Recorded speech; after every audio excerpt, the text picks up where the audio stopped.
খেজুর পাতার ছাউনি দিব, বাঁশের খুঁটির বেড়া দিয়ে মহাকালের ঘুম ঘুমাবো।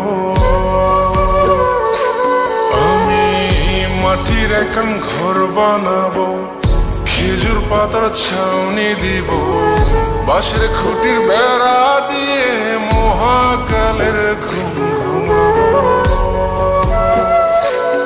আরে সাদা কাপড় পয়রা